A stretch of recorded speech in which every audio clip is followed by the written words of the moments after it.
हरियाणा में 90 विधानसभा सीटों के लिए हुए चुनावों के परिणाम अब सामने आ चुके हैं।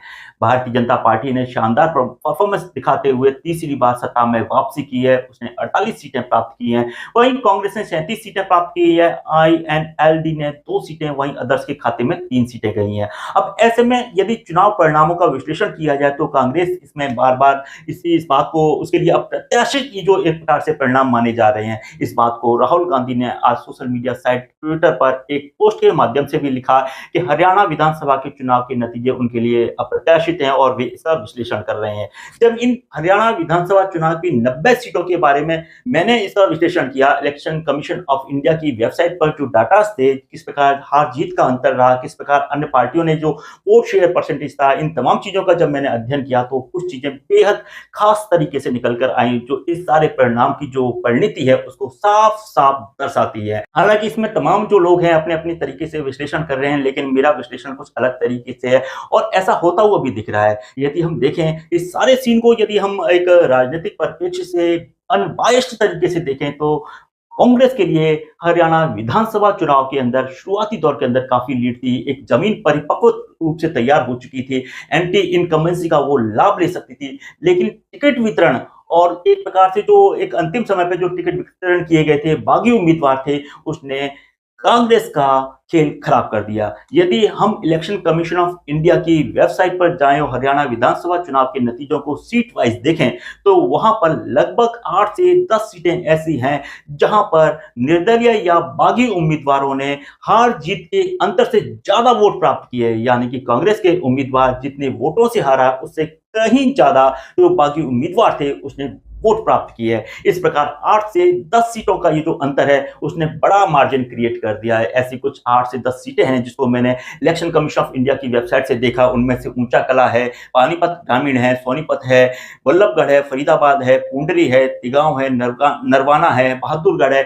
यहाँ पर जो जो निर्दलीय उम्मीदवार हैं उनके जो वोट हैं वो काफी बड़ी मात्रा में पाए गए। जैसे कि इसका उदाहरण ले सकते हैं, ऊंचा कला के अंदर जो एक जो प्रत्याशी था कांग्रेस का, वो 32 वोटों से हारा, जबकि जो निर्दलीय जो प्रत्याशी था उसको काफी बड़ी मात्रा में वोट मिले। तो ऐसी कंडीशंस के अंदर जो बागियों का जो मैनेजमेंट था, जिन्होंने एक अलग से चुनाव लड़ा था, कांग्रेस से हटकर चुनाव लड़ा था, कांग्रेस की थे लेकिन उनको टिकट वितरण में असंतुष्टि के कारण उन्होंने अलग से चुनाव लड़ा था, उन्होंने कांग्रेस का पूरा खेल खराब कर दिया। इसके कारण जो सीटों का अंतर आया है उसने कांग्रेस को हरियाणा की सत्ता से अलग कर दिया। यदि इन्हीं 8-10 सीटों को ऐड कर दिया जाए कांग्रेस की में तो वो 37 से बढ़कर 47-48 तक पहुंचती है। वहीं ये बीजेपी में से कम होती है तो एक प्रकार से ये 37 के करीब पहुंच जाती हैं। तो इस प्रकार यदि देखा जाए तो बागियों वाला जो फैक्टर है उसने एक बड़ा रोल प्ले किया। हालांकि इस पर अभी ज्यादा लोगों का ध्यान नहीं जा रहा है, अभी तमाम चीजों पर इधर उधर की बातें हो रही हैं, लेकिन यदि इसका समग्र विश्लेषण किया जाए कि टिकट वितरण के अंदर अंतिम समय पर जो कांग्रेस ने टिकट वितरण किया ताकि बागियों को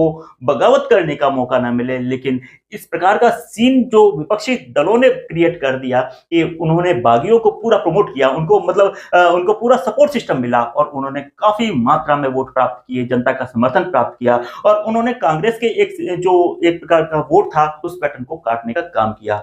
वहीं एक दूसरी चीज और देखने को मिलती है, सारी सीन को यदि देखा जाए तो यहाँ इंडी अलायंस होता तो उसका भी इम्पैक्ट अच्छा कांग्रेस को हो सकता था, क्योंकि इससे मनोवैज्ञानिक लाभ होता है। इससे जो एक टू नेट फाइट होती है उसके अंदर बड़ी जो पोलराइजेशन करने की जो चीजें होती है उसके अंदर बड़ा ही एक डायलूट किया जा सकता है। वहां पर एक अलग तरीके का सीन बन सकता था, एक प्रकार से अलग प्रकार के मनोवैज्ञानिक दबाव वोटर के ऊपर रहता कि इस इन दोनों में से किसी एक को चुनना है।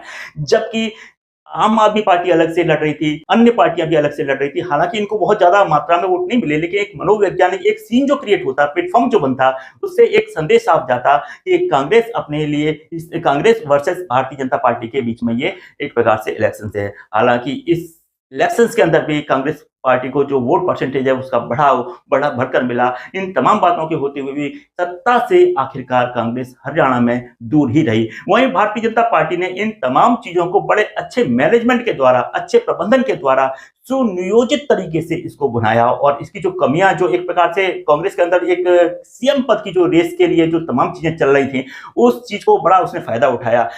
भारतीय जनता पार्टी के अंदर एक प्रकार से अनुशासन के द्वारा काम होता हुआ दिखता है। कई दफे संघ की भी भूमिका बड़ी महत्वपूर्ण होती है। इन तमाम चीजों का लाभ भारतीय जनता पार्टी को हरियाणा में मिला और सत्ता में तीसरी बार वापसी की है। और एक प्रकार से जो हरियाणा का एक प्रोस्पेक्टस है वो एक बड़ा उदाहरण बन सकता है कि किस प्रकार जो आपसी फूट है, टिकट वितरण के अंदर जो चीजें में असमानता हो सकती हैं या बागी उम्मीदवार किस प्रकार खेल खराब कर सकते हैं, ये सब चीजों का हरियाणा विधानसभा एक उत्तम उदाहरण हो सकता है। तो मिलते हैं इसी प्रकार के अन्य विश्लेषण के लिए। शेयर सब्सक्राइब कीजिएगा। शुक्रिया, शुभकामनाएं।